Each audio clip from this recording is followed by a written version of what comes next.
sebelumnya saya Ayu dari Universitas Erlangga, PDB 32 dari kelompok 3.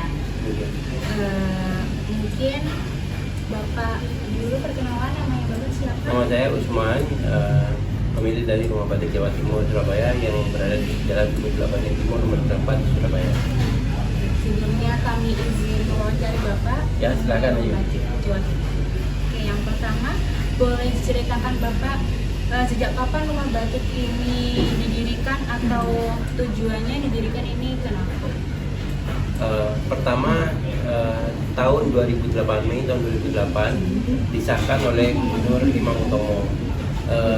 Misinya awalnya itu ibu saya ini, berkat ibu saya, Ibu Faidi Ismail yang mendirikan pertama, ingin menggabungkan dari UKM-UKM di Jawa Timur. Di Jawa Timur ada 38 kabupaten kota itu, dan mereka semuanya memiliki perajin batik.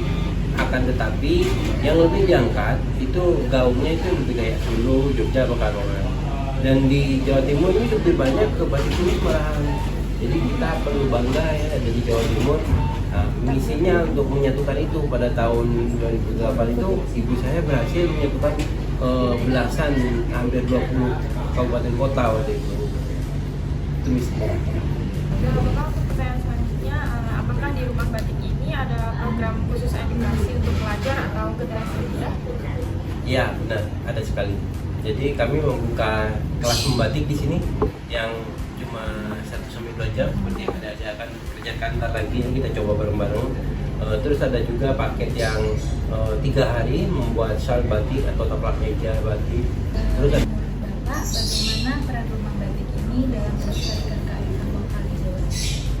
ini budaya batik ini adalah kearifan lokal dari Bank Indonesia yang kita wajib memeliharanya. Saya berperan sebagai UMKM batik, membuat batik menyesuaikan dengan keinginan masyarakat, dan kita juga berhubungan dengan pemerintahan. Itu salah satu triknya, tips agar kita tetap eksis dan gaungnya diketahui. Nah, dengan Tadi kan sebelumnya sudah disebutkan kalau Rumah Batik Jawa Timur ini memberikan edukasi ke anak-anak muda. Nah, saya ingin bertanya, kira-kira antusiasme anak-anak muda terhadap edukasi yang diberikan oleh Rumah Batik Jawa Timur ini seperti apa ya Pak? anak-anak muda zaman sekarang itu bergerak misalnya karena ketertarikan belajar budaya ya. Biasanya yang ketertarikan belajar budaya itu pertukaran pelajar asing. Kita sering banget kedatangan mahasiswa-mahasiswa asing untuk belajar budaya. Belajar budaya di Surabaya ini bisa tari, bisa batik, dan bisa lain-lainnya. Tapi alhamdulillah yang mereka favoritkan itu batik. Sampai saat ini kita sering review kepada pelajar budaya asing. Batik ini sesuatu yang menarik, bisa dikerjakan di dalam rumah dengan peralatan yang sederhana, dan itu bisa udah tahan cuci deterjen. Kalau kita bikin di baju, jadi baju batik, bikin di tas, jadi tas batik, dan itu bisa dikerjakan di rumahan. Itu yang menariknya. Dan juga antusiasnya seperti yang tugas dari universitas seperti kalian yang kerjakan ya, maka kalian akan lebih mengenal batik. Walaupun mungkin ada keterpaksaan ya harus dikerjakan, tapi untuk mendapatkan nilai yang lebih bagus kalian harus mengerti. Dan ini adalah salah satu misi kita juga untuk mengenalkan kepada mahasiswa-mahasiswa yang ada di Surabaya khususnya dan di luar umumnya. Terus kita, menurut Bapak, tantangan apa yang paling terasa dalam memperkenalkan batik kepada anak muda saat ini? tantangannya adalah ini budaya ya. Jadi budaya luar negeri itu mempengaruhi anak muda zaman sekarang. Akan tetapi sekarang aku lihat di generasi sekarang mereka lebih welcome segala budaya Indonesia, budaya Korea, budaya apa, mereka bisa masuk dengan mudah. Kalau zamannya saya malahan lebih susah karena dibilangnya batik itu kuno dulu ya. Sekarang juga masih ada yang bilang kuno, tapi lebih interaktif karena banyak desainer-desainer yang menuju paksa pasar anak muda ya. Jadi kalau udah kena batik anak muda dengan model-model yang minimalis, modern, dan harganya tidak terlalu mahal, itu akan sangat menarik sekali. Jadi tantangan terberat bagi saya itu untuk anak muda adalah keinginan mereka untuk lebih belajar lagi ya, menumbuhkan keinginan mereka untuk belajar lagi budaya batik.